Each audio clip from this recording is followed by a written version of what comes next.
नमस्कार। खबरों की खबर में आपका स्वागत है। शराब घोटाले में ईडी जो पूछताछ कर रही है उस हवाले से बड़ी खबरें आ रही है। बताया जा रहा है कि ईडी अधिकारी लगातार संजय सिंह को ग्रिल कर रहे हैं, सवाल पूछ रहे हैं, लेकिन ये संजय सिंह जो कभी ईडी के अधिकारियों को धमकियां दिया करता था, कोर्ट में घसीटने की बात करता था, ईडी के सवालों के सामने इसकी बोलती बंद हो गई है। कुछ ऐसे सवाल पूछे गए हैं जिसको सुनते ही संजय सिंह हकलाने लगा। इस तरह के सवालों की पूरी डिटेल मैं आपको आगे बताऊंगा, लेकिन बहुत बड़ी मुसीबत में केजरीवाल फंस चुके हैं, क्योंकि इसका ये जो सिपह सालार संजय सिंह है वो पूरी तरीके से फंस चुका है। बचने की उम्मीद ना के बराबर है, क्योंकि ईडी ने इसके दो सहयोगियों को तलब किया, सर्वेश मिश्रा और विवेक त्यागी। सर्वेश मिश्रा वो शख्स है जो संजय सिंह के लिए पैसे उगाही किया कर रहा था, कई सारे सबूत उसके खिलाफ मिल चुके हैं। और दूसरा विवेक त्यागी जो दिनेश अरोड़ा की कंपनी में पार्टनर बन गया, मतलब दो पीए। संजय सिंह जिसके बारे में कहते थे कि गांव से मैं उसे उठा के लाया हूं, गरीब बच्चा है, वो शराब कंपनी का डायरेक्टर भी है, मालिक भी है। और वो ईडी की तरफ से कहा जा रहा है कि दरअसल ये दोनों कठपुतली हैं, ये दोनों सिर्फ चेहरे हैं, काम तो संजय सिंह स्वयं कर रहा था। संजय सिंह कोई सांसद नहीं, बल्कि वो शराब माफिया कि रैकेट का एक बहुत अहम किरदार बन चुका है, क्योंकि वो न सिर्फ पैसे की उगाही कर रहा था, बल्कि शराब के धंधे में ही विवेक त्यागी के नाम से ऑपरेट कर रहा था। अब इस खुलासे के बाद जो पूछताछ हो रही है अंदर, बताया जा रहा है कि सारी हेकड़ी निकल गई संजय सिंह की। अरविंद केजरीवाल सही कहते थे कि बड़े बड़े लोगों की सिट्टी पिट्टी गुम हो जाती है जब ईडी पूछताछ करती है। वही हाल अरविंद केजरीवाल के दोस्त संजय सिंह का हुआ है। तो क्या सवाल पूछे जा रहे हैं और इन सवालों के मायने क्या हैं, और वो 10 सवाल किस तरह के पूछे गए हैं कि जिसकी वजह से संजय सिंह का पूरा कॉन्फिडेंस हिल चुका है। तो आइए उन सवालों पे एक निगाह डालते हैं। पहला सवाल जो पूछा गया, आप दिनेश अरोड़ा को कब से और कैसे जानते हैं? दिनेश अरोड़ा से मुलाकात कब कब और कहां कहां हुई? सिंपल सवाल, लेकिन इसमें पेच है, क्योंकि डिजिटल एविडेंसेस, फोन के लोकेशंस, ये सब ईडी के अधिकारियों ने पहले ही जमा कर रखा है। झूठ बोले तो गए, सच बोले तो गए, क्योंकि दिनेश अरोड़ा ने ही संजय सिंह की सारी पोल पट्टी खोली है। कल कोर्ट में भी इस पे जिरह हो रही थी, तो संजय सिंह की तरफ से कहा गया था कि 2 साल से जेल के अंदर बंद था, 2 साल में हमारा नाम क्यों नहीं लिया? तो दिनेश अरोड़ा ने कहा था कि नाम तो मैं पहले भी ले लेता, लेकिन ये जो अरविंद केजरीवाल का जो हिटमैन विजय नायर, उसने धमकी दे रखी थी कि अगर तुमने किसी का भी नाम लिया तो अंजाम बहुत बुरा होगा। अब इस सवाल का जवाब तस्वीरें गवाह दे रही है, क्योंकि दिनेश अरोड़ा ने एक सही काम किया। जब जब जिससे जिससे मुलाकातें की, वो फोटो खींच के अपने सोशल मीडिया पे शेयर कर रहा था, तारीख के साथ वो सारी चीजें हैं। और लगातार वो बर्थडे विशेस भी दे रहा था संजय सिंह को सोशल मीडिया पे। इसलिए इस शराब व्यापारी के साथ रिश्ते नहीं थे, ये क्लेम संजय सिंह नहीं कर सकते। दूसरा सवाल, क्या आपने दिनेश अरोड़ा और अमित अरोड़ा से अपनी सरकारी आवास पर मीटिंग की थी? अगर बैठक हुई तो मीटिंग कब हुई और इसका एजेंडा क्या था? इस बैठक में कौन कौन शामिल था? ईडी के पास तो जानकारी है, लेकिन क्या जानकारी है ये संजय सिंह को मालूम नहीं। झूठ बोलोगे तो जाओगे, सच बोले तो पकड़े जाओगे। भाई, शराब व्यापारियों के साथ तुम मीटिंग क्यों कर रहे थे? शराब व्यापारी, शराब माफिया के साथ, शराब कंपनियों के मालिक के साथ तुम्हारी मीटिंग करने का औचित्य क्या है? और बैठक में और कौन कौन लोग थे यह भी बताना पड़ेगा।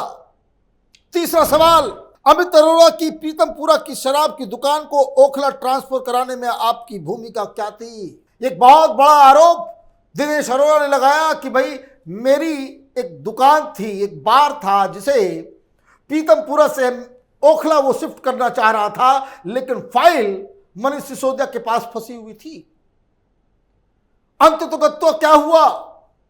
ये उस रैकेट में शामिल होता है दिनेश अरोड़ा और वो दुकान, वो बार पीतमपुरा से ऑटोमेटिकली शिफ्ट भी हो जाता है। तो इसमें संजय सिंह की भूमिका क्या थी, ये पूछा जा रहा है। अब चौथा सवाल, क्या आपने दिनेश अरोड़ा को मनीष सिसोदिया से मिलवाया था? मनीष सिसोदिया अपने आप मिला या फिर तुमने मिलवाया? कैसे हुआ इंट्रोडक्शन? तस्वीरें तो है मिलते हुए, लेकिन ये मिडिलमैन कौन था, किसने मिलवाने की बात कही और किसकी वजह से वो मिला, ये सारी डिटेल मांगी जा रही है, क्योंकि यहीं से शुरुआत होगी खेल की।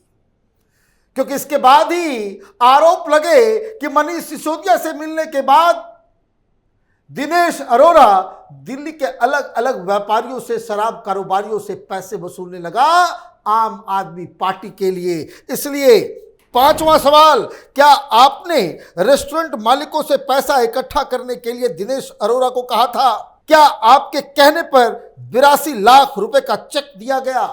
चेक दिया गया है, इसलिए बच भी नहीं सकते। सवाल बस इतना है कि दिनेश अरोड़ा आपके लिए, आम आदमी पार्टी के लिए वो पैसे उगा ही कर रहा था, तो ये बताओ वो किसके कहने पे कर रहा था? अपने मन से कोई 82 लाख रुपए तो इकट्ठा करेगा नहीं। अगर पैसे को इकट्ठा कर रहा है तो जरूर किसी ने आदेश दिया होगा। और ये सारी चीजें ऐसी मिली हुई हैं कि संजय सिंह को समझ में नहीं आ रहा है कि क्या जवाब दिया जाए, क्योंकि ये ट्रिकी क्वेश्चंस हैं। इधर बोलोगे तो फंसोगे, उधर बोलोगे तो फंसोगे, नहीं बोलोगे तो भी फंसोगे। क्योंकि नहीं जवाब देने के बाद तो अगली बार जब 10 तारीख को कोर्ट के अंदर जाएंगे तो ईडी यही कहेगी कि सवालों को जवाब ही नहीं दे रहे, नॉन कोऑपरेशन है। इसलिए कुछ दिन और ईडी की हिरासत बढ़ेगी। मतलब चारों तरफ से संजय सिंह घिर चुके हैं। छठा सवाल, क्या आपने दिनेश अरोड़ा को केजरीवाल से मिलवाया था? क्या इस मीटिंग के दौरान 32 लाख रुपए के लेन देन हुआ था? अब यह भी एक सवाल है। मनीष सिसोदिया तो हो गया, लेकिन केजरीवाल के साथ भी मुलाकात हुई थी, तो केजरीवाल के साथ मिलवाने वाला कौन था और उस दौरान कौन कौन लोग थे? इस मीटिंग के बारे में पूछताछ की जा रही है। और कुछ खबरें ये भी आई थी कि 32 लाख रुपए का लेन देन हुआ। तो ये जो पैसे दिए गए, तुम्हारे सामने दिए गए, क्या हुआ था, इसकी भी जानकारी अगर संजय सिंह कहेगा कि केजरीवाल के साथ मुलाकात मैंने करवाया, केजरीवाल दिनेश अरोड़ा से मिला, तो फिर अरविंद केजरीवाल की भी नंबर लगेगी।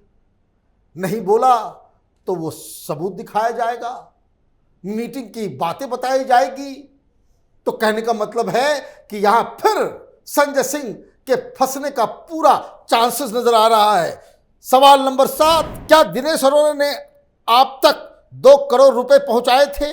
क्या आपने अपने स्टाफ मेंबर सर्वेश मिश्रा को रुपए लेने के लिए कहा था? यह तो मेन पॉइंट है कि दिनेश अरोड़ा यह दावा कर रहा है कि उसने अपने आदमी को 2 करोड़ रुपए लेके 2 बार में, एक बार 1 करोड़, दूसरी बार 1 करोड़ करके भेजा।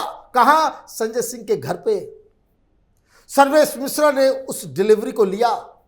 और सबसे बड़ी चीज, ईडी ये भी दावा कर रही है कि दिनेश अरोड़ा ने बताया कि पैसे मिलने के बाद संजय सिंह ने कंफर्म भी किया कि पैसे आ गए। सवाल नंबर 8, क्या सर्वेश मिश्रा ने दिनेश अरोड़ा के पैसे लेने की आपको जानकारी थी? क्या यह पैसा आपके घर पर दिया गया था? पैसे लेते वक्त आप कहां थे? बताओ भाई, कहां थे? घर पे ही थे, कहीं बाहर थे?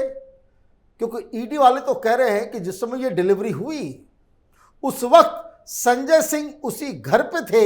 ये सबके फोन के लोकेशन से साबित हो रहा है, पूरा मैच कर रहा है। अब इन सवालों का तो जवाब देना पड़ेगा। जवाब दोगे तो फंसोगे। सवाल नंबर 9, एक्साइज पॉलिसी की ड्राफ्टिंग में आपकी क्या भूमिका थी? क्या आप शराब कंपनियों से जुड़े लोगों के साथ किसी मीटिंग में शामिल हुए थे? यह भी एक बड़ा सवाल है। जो खबर आ रही है, जो जानकारी ईडी के पास है कि प्राइवेट शराब माफियाओं के साथ मिलकर इस कानून को बनाया गया। सीबीआई की तरफ से बताया गया कि भाई साउथ लॉबी को ये जो कानून की जो ड्राफ्ट है वो भाई सरकार के अधिकारियों के पास पहुंचने से पहले ही शराब माफियाओं को भेजा गया था। ये सारी बातें, और ये भी कि होटल्स में मीटिंग हुआ करती थी। तो यही सवाल पूछा जा रहा है संजय सिंह से, क्योंकि ईडी और सीबीआई दोनों ही अब ये कह रही है कि संजय सिंह इस शराब नीति को बनाने में बहुत ही अहम किरदार, बहुत ही बड़ा रोल इन्होंने भूमिका निभाई है। तो इस सवाल का भी जवाब, लेकिन 10वां सवाल और खतरनाक है। वो ये कि क्या आपको जानकारी है कि आपका स्टाफ विवेक त्यागी दिनेश अरोड़ा की कंपनी में हिस्सेदार है? वो कब और कैसे बना? उसके पास पैसे कहां से आए?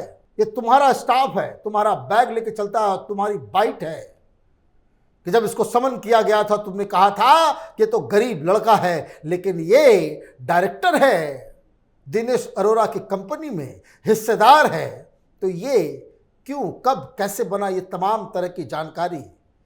विवेक त्यागी फंसा तो संजय सिंह भी फंसा, संजय सिंह फंसा तो केजरीवाल भी गए। एक पूरे रैकेट का खुलासा पिछले अगले 5 दिनों के सवाल और जवाब में होंगे। आज सर्वेश मिश्रा पहुंचा है, लेकिन आमना सामना शायद नहीं कराया जाएगा। विवेक त्यागी की तलाश है, लेकिन वो गायब है। वो कहां छिपा हुआ है ये किसी को पता नहीं। अब जब आगे पूछताछ का दौर बढ़ेगा, जब आमने सामने बिठाया जाएगा संजय सिंह को, कभी दिनेश अरोड़ा के सामने तो कभी सर्वेश मिश्रा के सामने, तब और इस घोटाले की एक एक परत दुनिया के सामने आएगी। आप देखते रहिए कैपिटल टीवी। हमारे वीडियोस को लाइक कीजिए, शेयर कीजिए और हमारे चैनल को सब्सक्राइब कीजिए। धन्यवाद।